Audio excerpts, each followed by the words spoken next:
Picture this. It's the summer of 1553, and England has a brand new queen, Lady Jane Grey. The problem?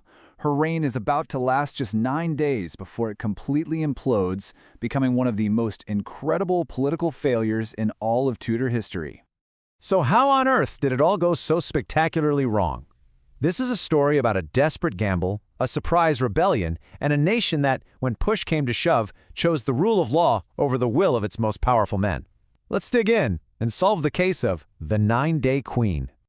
All right, let's set the scene. We're in July 1553, and England is basically a Tudor powder keg. Yeah, Lady Jane Grey is technically on the throne, but the entire country is just simmering with tension over religion, power, and who has the right to rule. To really get this plot, you have to understand the times. You've got this young, dying king, Edward VI, whose Protestant Reformation wasn't just a small change, it was radical. It was aggressively sweeping away centuries of tradition, and a lot of people were not happy about it. And who's pulling all the strings? That would be John Dudley, the Duke of Northumberland. He's the one in charge, and he's determined to hold on to that power. The one huge problem standing in his way? The legal heir, Princess Mary. She was a diehard Catholic, and he knew, for a fact, that the second she took the throne, everything he had built would be undone.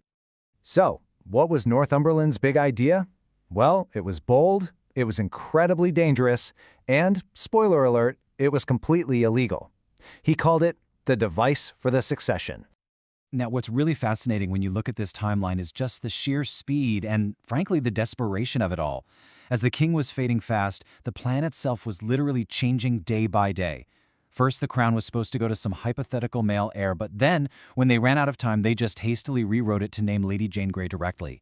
Edward, on his deathbed, literally forced his council to swear an oath to back this new plan. And just 4 days after he died, bam, Jane was proclaimed queen. This wasn't some carefully thought-out succession. This was a last-minute political blitz. And here is the absolute kicker, the thing you have to understand.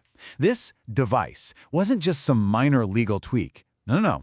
This was a direct assault on the entire constitutional foundation of the monarchy.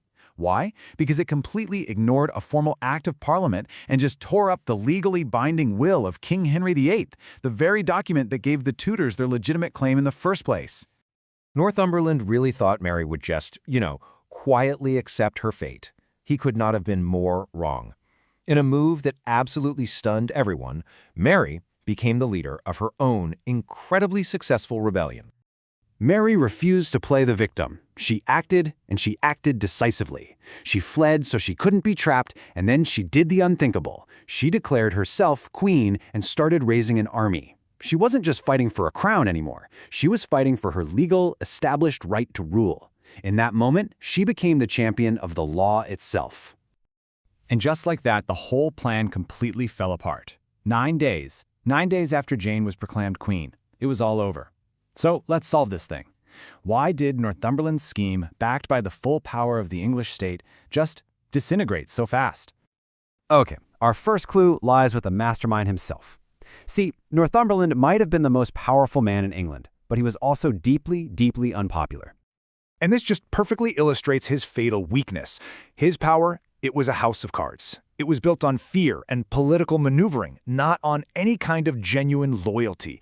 Think about it. The very same counselors who swore an oath to support Jane were men he himself had thrown in prison or disgraced in the past. So, the moment he really needed them, of course, they abandoned him. He marched out of London to take on Mary with a tiny force, completely blind to the fact that he had almost no real support at all. All right, on to our second clue. Now, the obvious answer seems to be religion, right? This was just a Catholic princess defeating a Protestant plot. Case closed. But as always, the reality is way more complicated. So you have the imperial ambassador, a guy named Jehan Schreifer, and he's just stunned by all this. He writes back home that it was a notable miracle for the Catholic faith.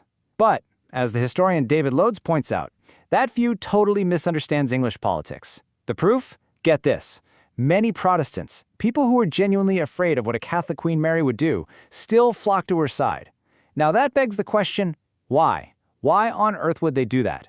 Well, the answer is that for them, one thing was even more important than religion. And that brings us to the smoking gun, the single most important reason that a powerful duke lost his head and a queen lost her throne in just 9 short days. This quote, right here, gets to the absolute heart of it. The plot failed not just because it was unpopular, but because it was flat out illegal. Northumberland tried to override a succession that had been settled by the highest possible authority in the land, the king and parliament. And that's the key. That's the monarch and both houses of parliament, acting together as the ultimate supreme power. So, here's the bottom line. The English elite, the gentry, the nobles, the people who actually made things happen, they valued stability and the rule of law above absolutely everything else. You have to remember, the memory of the Wars of the Roses, decades of brutal civil war over the throne, was still very fresh. They feared the chaos of another disputed succession far more than they feared Mary's Catholicism. Letting Northumberland's coup succeed would have set a terrifying precedent, one that could have easily plunged England right back into civil war. So, with all the evidence on the table, let's turn to the verdict and see exactly how this whole house of cards came tumbling down. I mean, just look at this table. Northumberland made a catastrophic miscalculation on every single front. Politically, he mistook fear for loyalty. On religion, he completely overestimated how much religious division mattered to the ruling class. And most importantly, on the law, he fundamentally misunderstood a core principle of Tudor England. An act of parliament was way stronger than the dying wish of a king. The verdict couldn't be clearer. This was not a failed political plan. It was an illegal coup.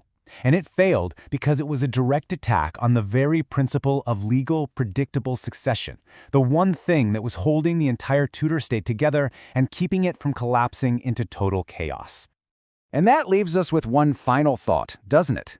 The dramatic 9-day reign of Lady Jane Grey isn't just some quirky little story from the past. It's a powerful lesson in that timeless clash between raw political ambition and the enduring power of the law, a conflict that remains just as relevant today as it was all the way back in 1553.